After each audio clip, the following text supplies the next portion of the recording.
Hello and welcome to my channel.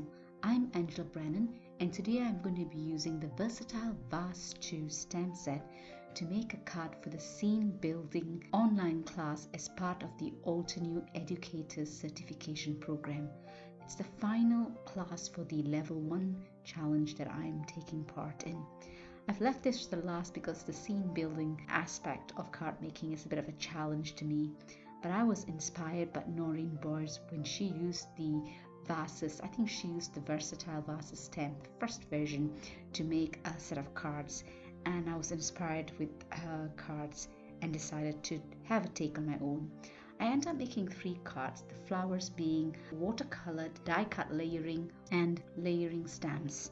I used 3 different types of Altenew flowers. A couple of the stamps I use are the Coneflower stems and the Grateful Heart stems, and the layering die cut set that I use is the Anemone set. I've stamped on masking paper for all 3 vases. I cut out the masks and placed it on my A2 panel on where I wanted the vases to be stamped, and then placed the stamp of the middle vase on the panel so I could get my placing. Picked it up on my Misty door, stamped it with obsidian pigment ink onto the panel. This allows me to get my placing right.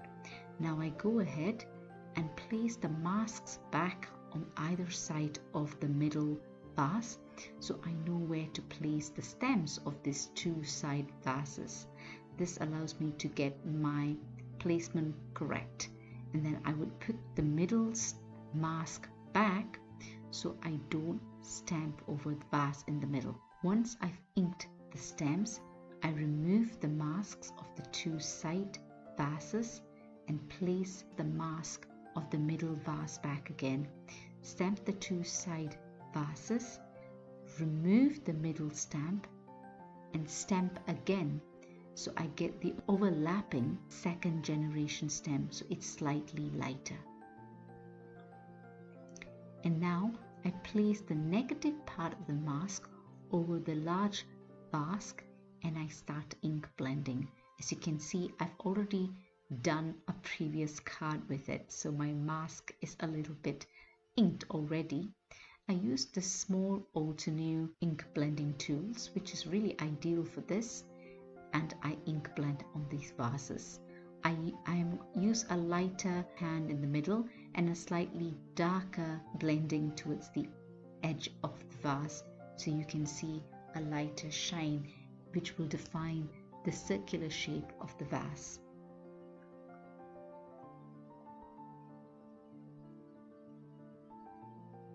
Once I'm happy with the blending, I will remove the mask and move on to the next vase.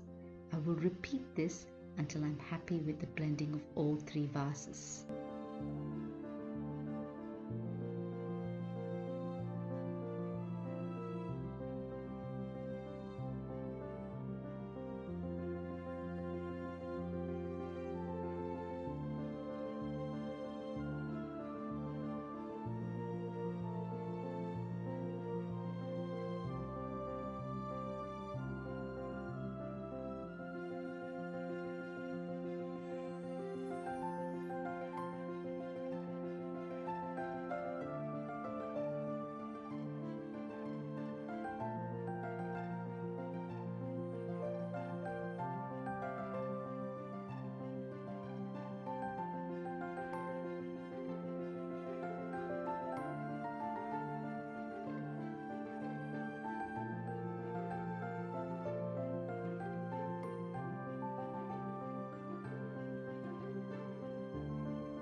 to emphasize the parts of the vases that overlap.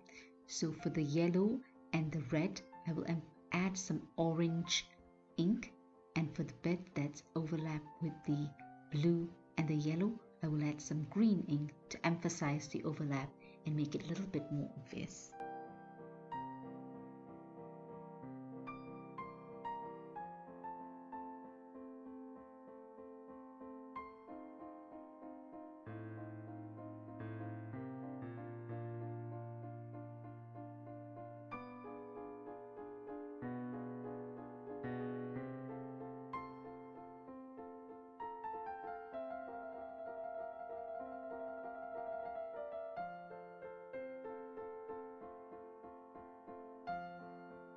Now I use Canson XL watercolor paper and stamp the flowers and leaves that I'm going to watercolor with obsidian pigment ink. I try the wet on wet as well as dry and wet messy watercolor technique.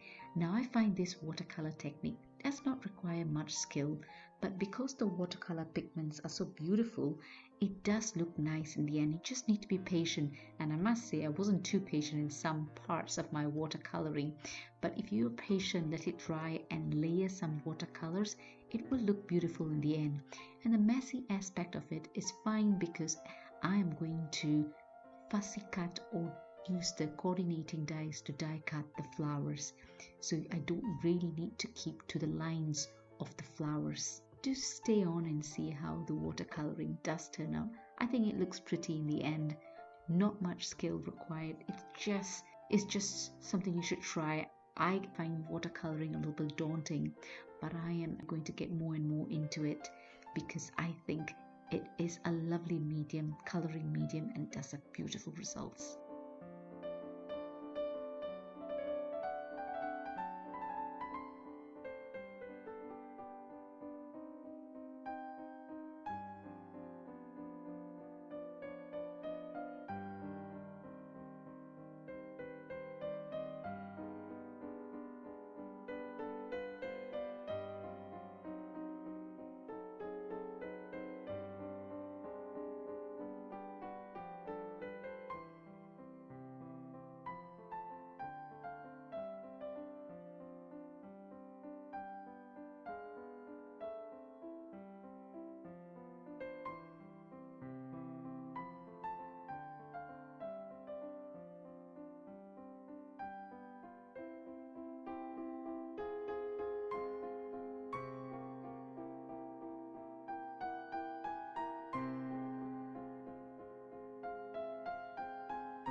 Hello again.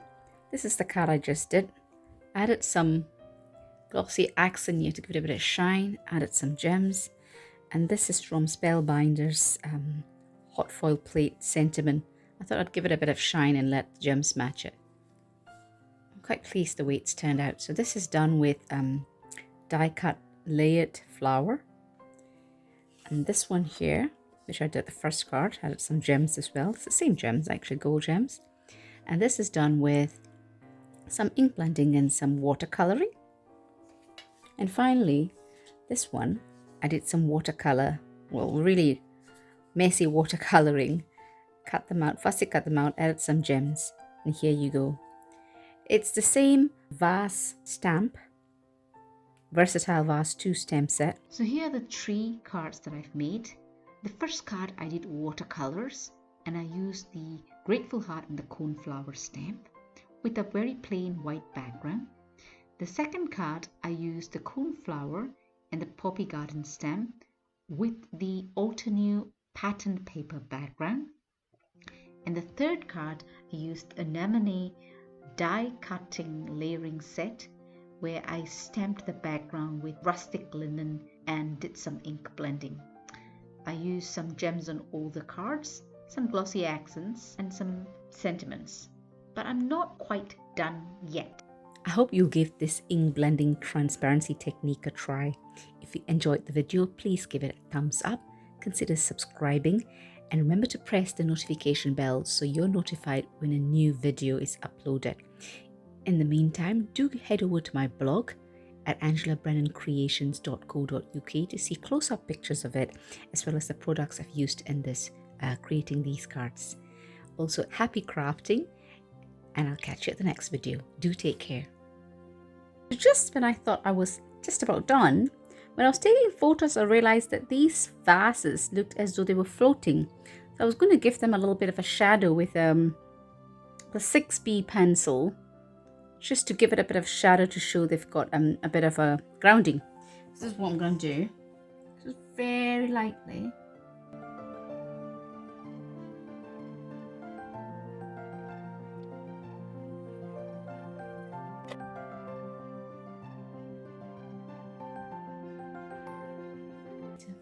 Just ease the pressure as you come away from the base. And then I'm using this. This is a tightly wound paper, just to like buff the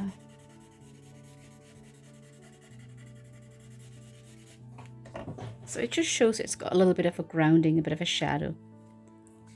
So I've done that with all there, with this one as well, with this one as well, just to show a little bit of shadow.